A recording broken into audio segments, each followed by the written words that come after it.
आदरणीय स्पीकर महोदय, झुका तो मुझे,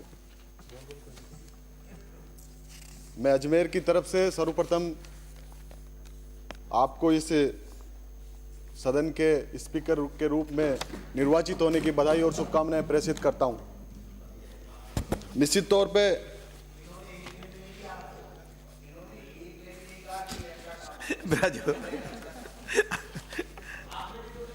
मैंने माननीय स्पीकर महोदय के साथ लंबे समय तक काम किया है।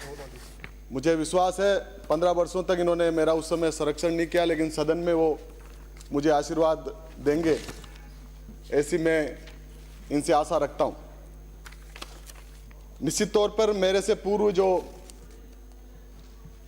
अभी सदस्य अपना विषय रख रहे थे, सचेतक महोदय,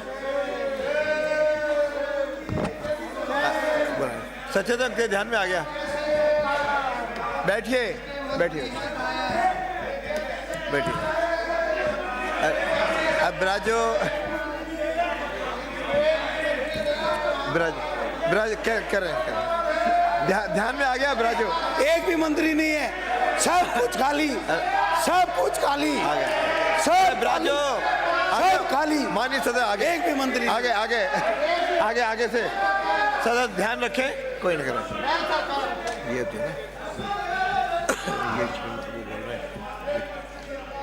आदरणीय स्पीकर महोदय, मुझे मेरी पार्टी के नेताओं ने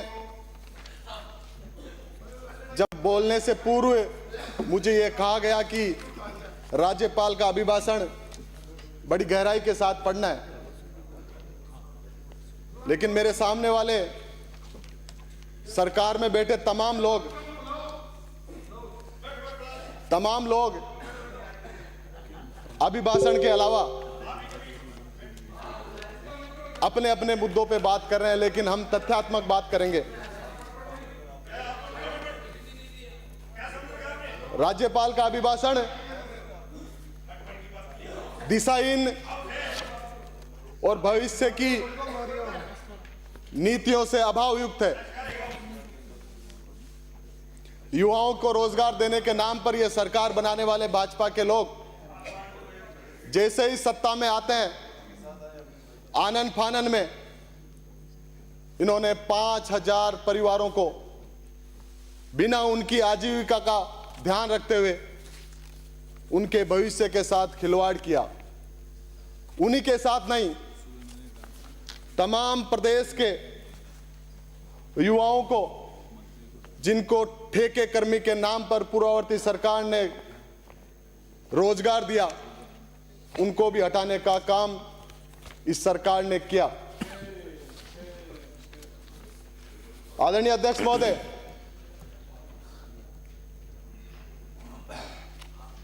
राज्यपाल के अभिभाषण में और नई नवेली सरकार ने आरपीएससी के लिए एसआईटी का तो गठन कर दिया, परंतु मेरे नौजवान साथी जब बाहर निकलते हैं तो मुझे पूछते हैं कि भाई साहब, उन्होंने एसआईटी का गठन इसलिए किया कि नई नौकरियां निकालनी नहीं है, नई भर्तियां करनी नहीं है, पेपर लीक होने नहीं है, इसलिए इस सरकार की मंशा पर उन्होंने सवाल या निशान खड़ा किया है।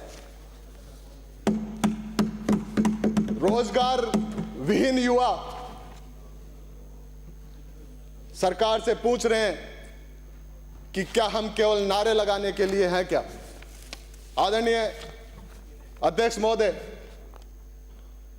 मैं उस क्षेत्र से आता हूं जो इसी देश का नहीं, विश्व का सबसे बड़ा और प्रतिष्ठित मार्बल उद्योग की नगरी किशनगढ़ है।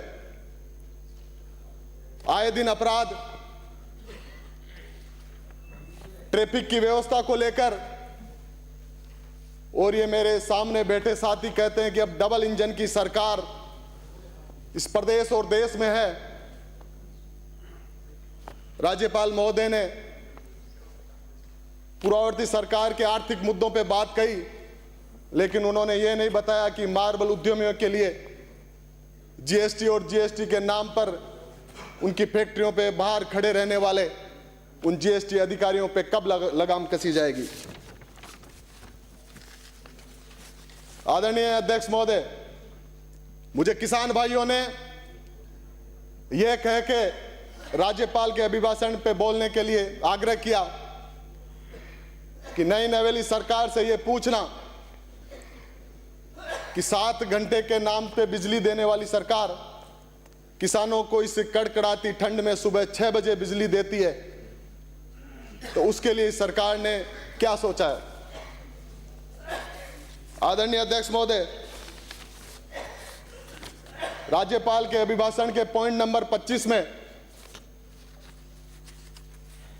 किसानों की आमदनी बढ़ाने के विषय को लेकर किसानों के गेहूं की खरीद के बारे में सरकार ने बताया कि 2700 रुपए पर क्विंटल में किसानों के गेहूं की खरीद की जाएगी, परंतु यह सरकार जब से आई है उसके बाद उनकी कथनी और करनी में बड़ा फर्क आ रहा है। सरकार मात्र किसानों को गुमराह करने के अलावा कुछ नहीं कर रही है, केवल 2400 रुपए पर क्विंटल में गेहूं की खरीद की जा रही है। ये इस सरकार के संकल्प पत्र और अभिभाषण में इतना फर्क आ रहा है।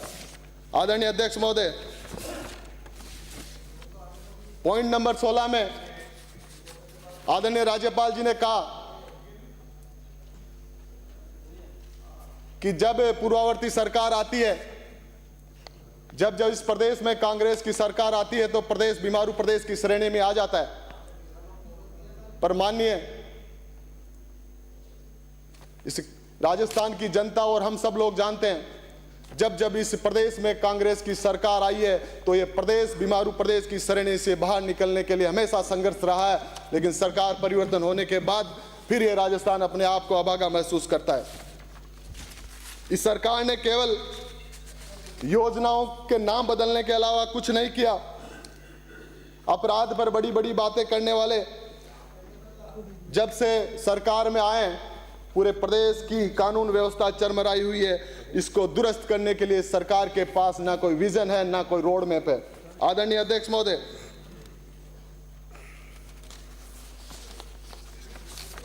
मैं अभिभाषण में किसानों को बीमा कंपनियों द्वारा ना फसल का उचित मुआवजा दिया जाता है, क्योंकि ये देश, ये प्रदेश कृषि प्रधान देश है।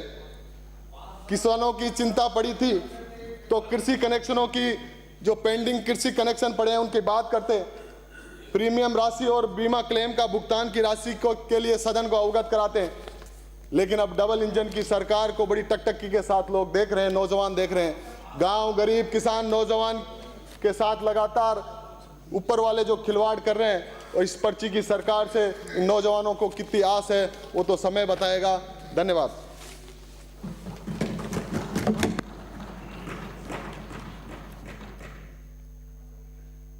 श्री शंकर सिंह रावत।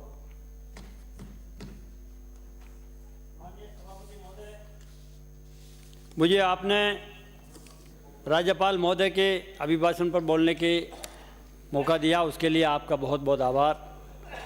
सभापति महोदय, राज्यपाल महोदय के इस अभिभाषण पर मैं सरकार की उपलब्धियों को ये गिनाना चाहता हूँ, और हमारे सामने बैठे भाई वो अपनी गुणगान और गाथा पूर्व सरकार की गा रहे हैं। मैं उनको कहना चाहता हूँ, ध्यान से सुने। आज